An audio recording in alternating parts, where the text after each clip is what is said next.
I'm a 26-year-old woman, and if you'd asked me about my family 5 years ago, I'd have said we were close. We were close. We weren't perfect, but my parents always emphasized hard work, loyalty, and the importance of sticking together through thick and thin. They weren't rich, far from it, but they worked hard to give my younger brother and me a decent life. All of that changed when my parents inherited a fortune, and I mean life-changing money. What happened next destroyed my relationship with them, and honestly, I still can't believe it unfolded the way it did. We grew up in a small, blue-collar town. My dad worked in construction, and my mom did bookkeeping for local businesses. They always talked about how they were building something better for us. My brother Jake and I weren't spoiled, but we didn't go without. My parents taught me to save every penny I could and made sure I understood the value of hard work. Jake, who's 3 years younger than me, was the golden child growing up. Don't get me wrong, I love my brother, but he wasn't exactly the most responsible person. He dropped out of college after one semester, bounced between part-time jobs, and mostly lived with my parents into his mid-20s. They doted on him, always making excuses, saying he's just finding his way. Things changed for me after I graduated high school. I got a scholarship, moved out, and worked my way through college. I didn't ask for much help because I knew they didn't have the money. I'd visit home when I could, but I mostly kept my head down, working 2 jobs to pay for rent and groceries. It wasn't easy, but I was proud of what I accomplished. I thought my parents were too, at least. That's what they said. Then, out of nowhere, my parents inherited millions. They had a distant relative, someone we barely knew, who passed away and left them everything. Apparently, this relative had invested well and lived frugally, so by the time they passed, they had a fortune to pass on. My parents had always struggled financially, so this was completely out of the blue. We were all shocked, but at first I was happy for them. They finally had the stability they deserved, and I figured they'd use it wisely. That's not what happened. Almost overnight, their attitude changed. It started small. They stopped picking up my calls as often, and when I did visit, they'd make offhand comments like, "You're so independent now, you don't need us." I thought I was imagining things until one day, Jake showed up at my apartment driving a brand new luxury car. I didn't even know he'd gotten his driver's license back. He'd lost it a year ago after a DUI. When I asked about it, he shrugged and said, "Mom and Dad thought I needed it to get my life on track." It didn't stop there. Jake started posting pictures of lavish vacations on Instagram: Paris, the Maldives, Hawaii. Meanwhile, I was working overtime just to make rent on my tiny apartment. When I asked my parents about it, they'd dodge the question or say things like, "We're just helping him out for now." It felt like every time I visited them, Jake had something new: a fancy watch, a down payment on a condo, even a personal trainer. They started treating him like a prince while I got nothing but excuses and vague reassurances. The real kicker came when I found out they'd been holding family meetings about managing the estate and hadn't even told me. I only found out because I stopped by unannounced one afternoon and overheard them talking about it. When I asked why I wasn't included, my mom just said, "It's complicated," and my dad added, "It's not your business. You didn't earn this money." I was stunned. Not only was I being excluded, but they were acting like Jake had somehow earned his way into their favor, despite years of being unreliable and frankly entitled. The favoritism kept escalating. They started openly comparing me to Jake, saying things like, "If you were more like your brother, you wouldn't be struggling so much." One day I overheard them talking to a family friend, saying I was a disappointment because I hadn't lived up to their expectations. That hurt more than I can put into words. I'd worked so hard to build a life for myself, but it seemed like none of it mattered to them anymore. At that point, I realized I couldn't keep pretending everything was fine. It was clear I was being written off, and I knew I needed to do something about it. I couldn't just let them treat me like I didn't matter, but I also knew I couldn't confront them head on. Not yet, anyway.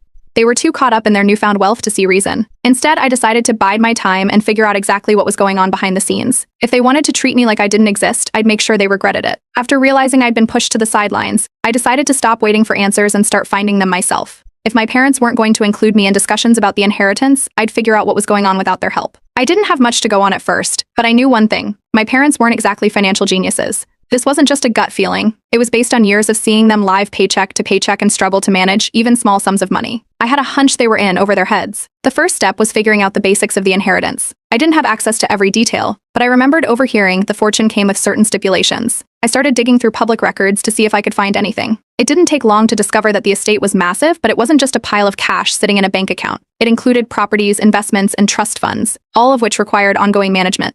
There were also significant estate taxes involved, something my parents didn't seem to have accounted for. The more I looked, the more cracks I found. It seemed like my parents were ignoring critical legal and financial steps to maintain the inheritance. They were spending money like it was endless, but they hadn't paid all the taxes owed on the estate. Worse, they'd started borrowing against the assets to fund their extravagant lifestyle. It didn't take a financial expert to see that they were digging themselves into a hole. I knew I needed professional advice, so I quietly consulted a lawyer. I was careful to keep this under wraps. I didn't want my parents or brother to catch wind of what I was doing. The lawyer confirmed what I suspected. The will had specific conditions that my parents were required to meet to keep the inheritance. For example, they were supposed to allocate a portion of the funds to charitable causes, but as far as I could tell, they hadn't done anything of the sort. Violating those conditions could jeopardize their entire claim to the fortune. Armed with this information, I decided to test the waters one last time. I visited my parents and tried to have a straightforward conversation about their treatment of me and their financial choices. It didn't go well. They brushed me off, saying I didn't understand the complexities of their situation. My mom even laughed and said I was being jealous of Jake's success. That stung, but I held my ground and warned them about the risks of their reckless spending. They dismissed me outright, acting like I was making things up to cause trouble. It was during this visit that I realized Jake was actively encouraging them to shut me out. He'd made himself indispensable to them, acting as their unofficial financial advisor, even though he had zero qualifications. He was also pushing them to update their will to cut me out entirely, claiming it was only fair since I was ungrateful. That was a new low even for him. That's when I decided I needed more than just knowledge. I needed evidence. My parents had always been careless about paperwork, and I knew they kept important documents in a filing cabinet in the spare bedroom. The next time I visited, I made an excuse to stay late and managed to take photos of anything that seemed relevant. Bank statements, investment reports, and even a copy of the will. It was all there, left unsecured and unorganized. It was almost too easy. Around this time, an unexpected ally came into the picture. My aunt, my dad's sister, reached out to me. She'd noticed the changes in my parents' behavior and wasn't happy about how they were treating me. She didn't want to get directly involved but gave me some valuable information, including details about the charitable stipulations in the will. She also hinted that my parents' reckless spending was starting to raise eyebrows among other relatives. That's when I decided to stir the pot a little. I started planting seeds of doubt among extended family members. I'd casually mention how much my parents were spending or bring up the conditions of the will in passing. It didn't take long for rumors to start spreading. Whispers about their financial recklessness began circulating in the community, adding pressure to their already shaky situation. Jake, of course, wasn't helping matters. During a drunken conversation at a family gathering, he let slip that my parents had taken out a massive loan against one of the properties they'd inherited. He was bragging about how they were leveraging their assets like he was some kind of financial genius, but all it did was confirm that they were living way beyond their means. Then came the breakthrough I was waiting for. While going through the documents I'd collected, I found undeniable proof that my parents hadn't fulfilled key obligations outlined in the will. They were skating on thin ice legally, and it was only a matter of time before it all caught up to them. I decided to speed up the process by filing an anonymous report, prompting an audit of their finances. The fallout was immediate. My parents went into full panic mode as soon as they realized they were under scrutiny. They tried to act like everything was fine, but it was clear they were scrambling. The cracks in their facade were growing, and I knew it was only a matter of time before their house of cards came crashing down. The financial audit triggered by my anonymous report hit my parents harder than I expected. Within weeks, they were contacted by tax officials about discrepancies in their filings. It turned out they hadn't paid nearly enough estate taxes and had misrepresented the value of several inherited assets. The audit uncovered fines, back taxes, and penalties that added up to hundreds of thousands of dollars. For a while, they tried to keep the situation quiet, but it didn't take long for word to get out. My parents weren't exactly subtle with their spending, and people in the community noticed when the flashy vacations and luxury purchases suddenly stopped. Jake was the first to react. He stormed into my apartment one night, furious, accusing me of sabotaging the family. He claimed that the audit and all the trouble they were facing were my fault, though he couldn't provide any proof. I barely said a word during his rant. It wasn't worth arguing. His entitlement was on full display as he shouted about how I'd ruined their lives, conveniently ignoring the fact that their mess was entirely self-inflicted. A few days later, I got an email from my parents. It was short and to the point. They were cutting me out of their lives for being toxic. They accused me of turning the family against them and made it clear they wanted nothing to do with me. Honestly, I wasn't surprised. If anything, it made my next steps easier. Without the pretense of a relationship, I could move forward without worrying about how they'd react. I filed a formal legal challenge to the inheritance, using the evidence I'd gathered to prove they'd violated key conditions of the will. The lawyer I consulted had warned me it would be a long process, but I was ready for it. The case was solid. My parents had ignored the charitable stipulations in the will and had mismanaged the estate so badly that it was at risk of collapsing entirely. The lawyer also mentioned that if my challenge succeeded, the inheritance could be redistributed or even taken away from my parents altogether. As the legal proceedings began, the situation spiraled further out of control for my parents. Their financial troubles became a topic of gossip in the community, and local news outlets picked up on the story. A particularly damning article highlighted their reckless spending and unpaid debts, making them the subject of public ridicule. They tried to downplay the situation, but the damage was done. People who had once admired their sudden wealth now saw them as irresponsible and greedy. Desperation set in quickly. My parents started selling off assets to pay the mounting fines and legal fees. The car they'd bought for Jake was the first to go, followed by one of the properties they'd inherited.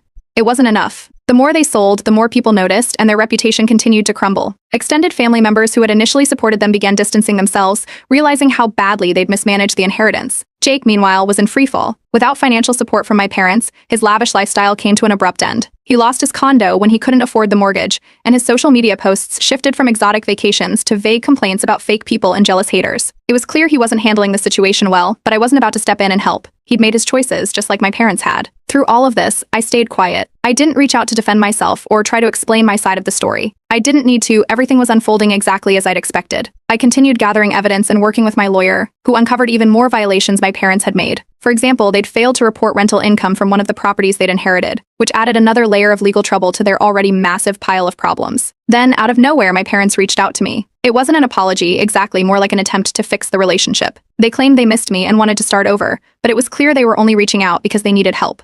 Their finances were in shambles, their reputation was ruined, and they were looking for a lifeline. I refused. I didn't owe them anything, especially after the way they treated me. Shortly after that, another bombshell dropped. A new document from the will surfaced, showing even more conditions my parents had ignored. This document became public during the legal proceedings, further tarnishing their reputation. It detailed how a significant portion of the inheritance was meant for charitable donations, which my parents had completely neglected. The revelation made them look even worse, and the community's opinion of them sank even lower. In the end, my legal challenge succeeded. The court ruled that my parents had violated the terms of the will and could no longer claim the inheritance. The remaining assets were frozen and would be redistributed according to the original stipulations. My parents were left with almost nothing. Jake, who had been so eager to cut me out of their lives, was now facing the same reality: no money, no support, and no way to maintain his previous lifestyle. I didn't celebrate the victory publicly. There was no need. Watching them face the consequences of their actions was enough. For the first time in years, I felt like I had control over my life again, free from their manipulation and toxicity. The fallout wasn't over, but one thing was clear: they'd underestimated me, and now they were paying the price. The court ruling marked the end of my parents' claim to the inheritance. The judge determined they had violated multiple conditions outlined in the will, including their failure to allocate funds to charity and their reckless financial mismanagement.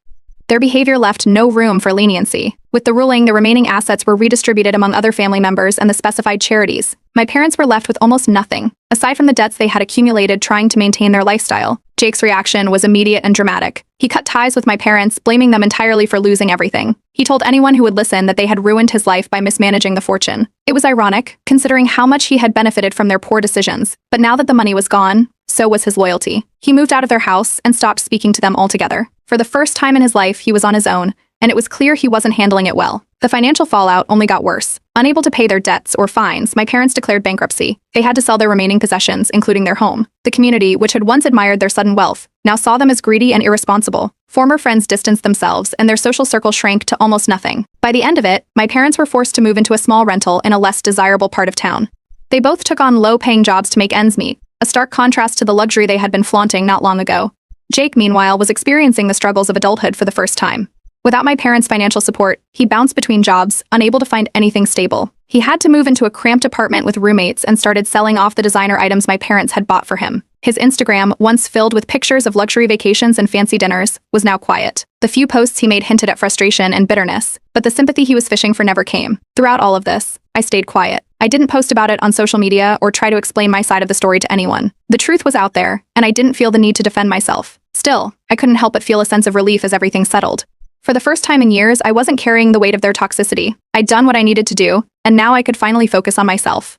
One day, I received a message from a distant cousin. She thanked me for exposing the truth about my parents and shared her own experience of being mistreated by them. It was comforting to know I wasn't alone in what I had gone through. She mentioned that the redistribution of the inheritance had allowed her to pay off medical bills that had been weighing on her for years. It felt good to know that the money was finally being used in a way that made a real difference. As for my parents, their attempts to reconcile continued. They sent a letter claiming they wanted to start fresh and rebuild our relationship. It was filled with apologies, but none of them felt genuine. They didn't mention the years of favoritism or the way they had completely disregarded me. It was clear they were only reaching out because they had nothing left. I didn't respond. I wasn't interested in reopening that door, especially not after everything they'd put me through. Instead, I focused on my own future. My share of the inheritance wasn't massive, but it was enough to give me a fresh start. I used it to buy a modest home and invest in a small business I'd always dreamed of starting. For the first time, I felt financially secure. I didn't have to worry about making rent or working myself to the bone just to stay afloat. It wasn't just about the money, it was about having the freedom to live life on my terms. In the months that followed, I reflected a lot on everything that had happened. I thought about the lessons my parents had taught me growing up, the importance of hard work, self-reliance, and loyalty, and how they had abandoned those values the moment money entered the picture. Their betrayal hurt, but it also showed me the importance of standing up for myself and refusing to accept less than I deserved. Now I'm building a life without the shadow of my parents' betrayal hanging over me. I've strengthened my relationships with extended family members who supported me, and I've even started making new friends in my community. My business is thriving, and I found a sense of peace I didn't think was possible a year ago. As for my parents and Jake, I don't know what their future holds, and I'm okay with that. They made their choices, and now they're living with the consequences. I don't feel the need to gloat or dwell on their downfall. Knowing that they can no longer enjoy unearned wealth is enough for me. At the end of the day, I'm proud of the person I've become. I've learned that sometimes walking away is the best thing you can do for yourself. I'll always value the lessons I've learned, but I'm leaving the toxicity behind. Life is too short to waste on people who don't value you, and I'm finally free to focus on the things that truly matter. After the court ruling and the redistribution of the inheritance, the ripple effects of my parents' downfall started spreading quickly. Word traveled fast among extended family and old acquaintances, cementing their reputation as reckless and selfish. Relatives who once admired their success began openly criticizing how they'd squandered everything. Friends who had been around during the height of their wealth quietly disappeared. The community didn't see them as victims, they saw them as people who brought this on themselves. Jake's life continued spiraling downward. Without my parents to fund his lifestyle, he jumped from one low-paying job to the next, never staying anywhere for long. He started borrowing money from friends, which caused most of those relationships to fizzle out. His social media, once a highlight reel of luxury, turned into a string of vague complaints and motivational quotes that didn't quite match his situation. There were whispers that he'd been evicted from his apartment and was crashing on friends' couches. His short-term relationships fell apart just as quickly, and his once confident persona began to crack under the weight of reality. My parents didn't fare much better. The bankruptcy left them with no choice but to move into a small, run-down apartment on the edge of town. It was a far cry from the life they'd been flaunting not long ago. They relied on government assistance to cover their basic expenses and took on part-time jobs just to survive. Former neighbors avoided them, and invitations to social events stopped entirely. They went from being the center of attention to being completely isolated. The pressure of their new reality started to take a toll on their relationship. My parents, who had always presented a united front, began blaming each other for their downfall. Arguments became a regular occurrence, and their marriage, already strained, started unraveling. My dad blamed my mom for ignoring the terms of the will, while my mom accused my dad of reckless spending. Their once solid partnership turned into a blame game, with each trying to shift responsibility onto the other. In a desperate attempt to regain some control, my parents tried to file a countersuit against me, claiming I had orchestrated their financial ruin. The case didn't get far. They had no evidence to back their claims, and their mounting legal fees made it impossible for them to pursue it further. The case was thrown out almost as quickly as it was filed, but their attempt to drag me back into their mess only solidified my decision to keep my distance. Amid all this chaos, an unexpected connection emerged. A distant cousin, who had also been excluded by my parents during their short-lived time as wealthy elites, reached out to me. She thanked me for exposing the truth, and shared how she'd been treated dismissively by them when she sought help for her own financial struggles. She mentioned that the redistribution of the inheritance had allowed her to pay off medical bills and start fresh. Hearing her story reminded me that standing up for myself had ripple effects beyond just my own life. While my parents and Jake were struggling, I was finally in a place of stability. The portion of the inheritance I received wasn't massive, but I'd used it wisely. My small business was thriving, and I'd bought a modest home where I could finally feel at peace. I didn't live extravagantly, but for the first time in years, I wasn't constantly worrying about making ends meet. It felt good to know I was building something sustainable. Then, out of nowhere, Jake reached out. He apologized for how he'd treated me during the inheritance fiasco and asked if I could lend him some money to get back on his feet. His tone was softer than I'd ever heard before, but his words rang hollow. I knew this wasn't about reconciliation, it was about desperation. I told him politely but firmly that I couldn't help him. He didn't take it well, accusing me of holding a grudge and refusing to help family. I ended the conversation and haven't heard from him since. Around this time, my parents tried a new tactic, going to the media. They framed themselves as victims of a greedy child who had turned the family against them. The move backfired spectacularly. Local newspapers ran stories not about their claims, but about their attempts to misuse the charitable funds outlined in the will. Public opinion, already against them, turned even harsher. They became a cautionary tale about greed and mismanagement.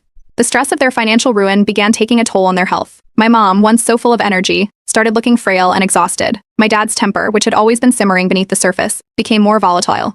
They made one final plea to reconnect with me, framing it as a chance to heal the family. I didn't respond. I knew this was another attempt to pull me back into their mess, and I wasn't going to let it happen.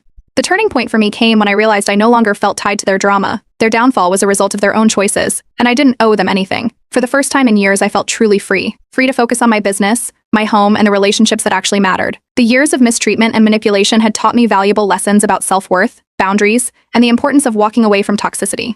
Now, as I build a life free from their shadow, I feel a quiet sense of satisfaction. Not from their suffering, but from knowing that I stood up for myself and reclaimed my life. They can no longer control me or define my worth, and that's the best outcome I could have hoped for. With everything that happened over the past few years, I wasn't sure I'd ever feel a sense of closure. But now I can confidently say I've moved on from the chaos my parents and brother created. I no longer carry anger toward them. It's been replaced by something quieter, something like indifference. They're not part of my life anymore, and I've made peace with that. After the dust settled, I started reconnecting with extended family members who had their own stories of being mistreated by my parents. A few cousins reached out, sharing how they'd felt excluded or ignored during my parents' rich phase. It was a bittersweet realization that I wasn't alone in how I'd been treated. Together, we've built stronger bonds, finding comfort in knowing we weren't the problem. For the first time, I feel like I'm part of a family that actually supports each other. As for my parents, their situation went from bad to worse. They couldn't afford to stay in the city, so they relocated to a small town a few hours away. From what I've heard, they live in near total obscurity now, in a tiny apartment with barely enough to get by.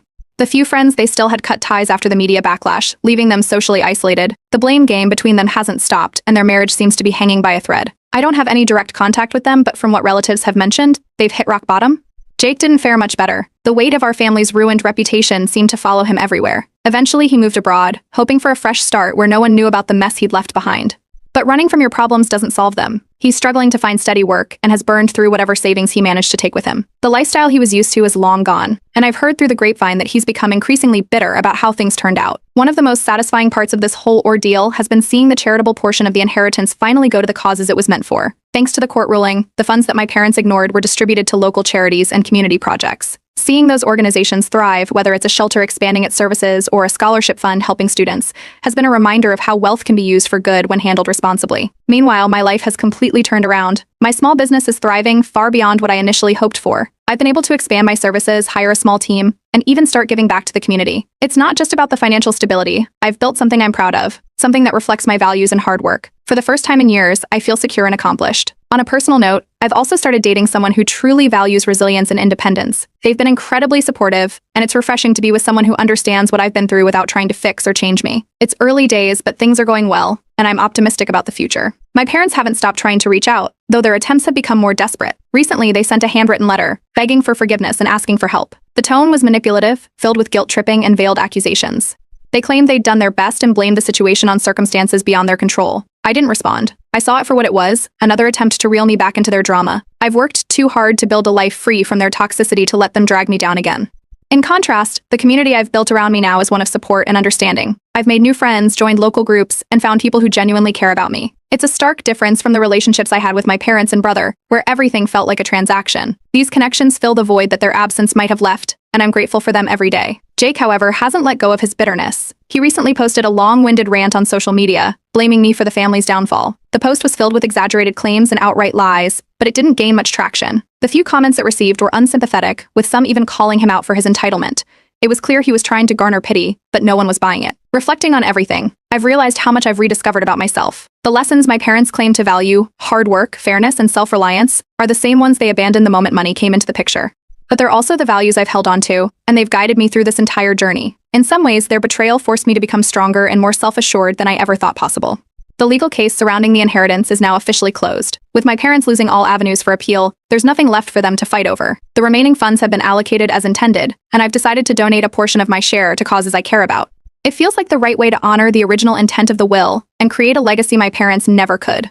Looking back, I acknowledge the pain of their betrayal, but I also see the strength it gave me. It taught me to set boundaries, stand up for myself, and recognize my own worth. I'm no longer defined by their actions or the toxic family dynamics I grew up with.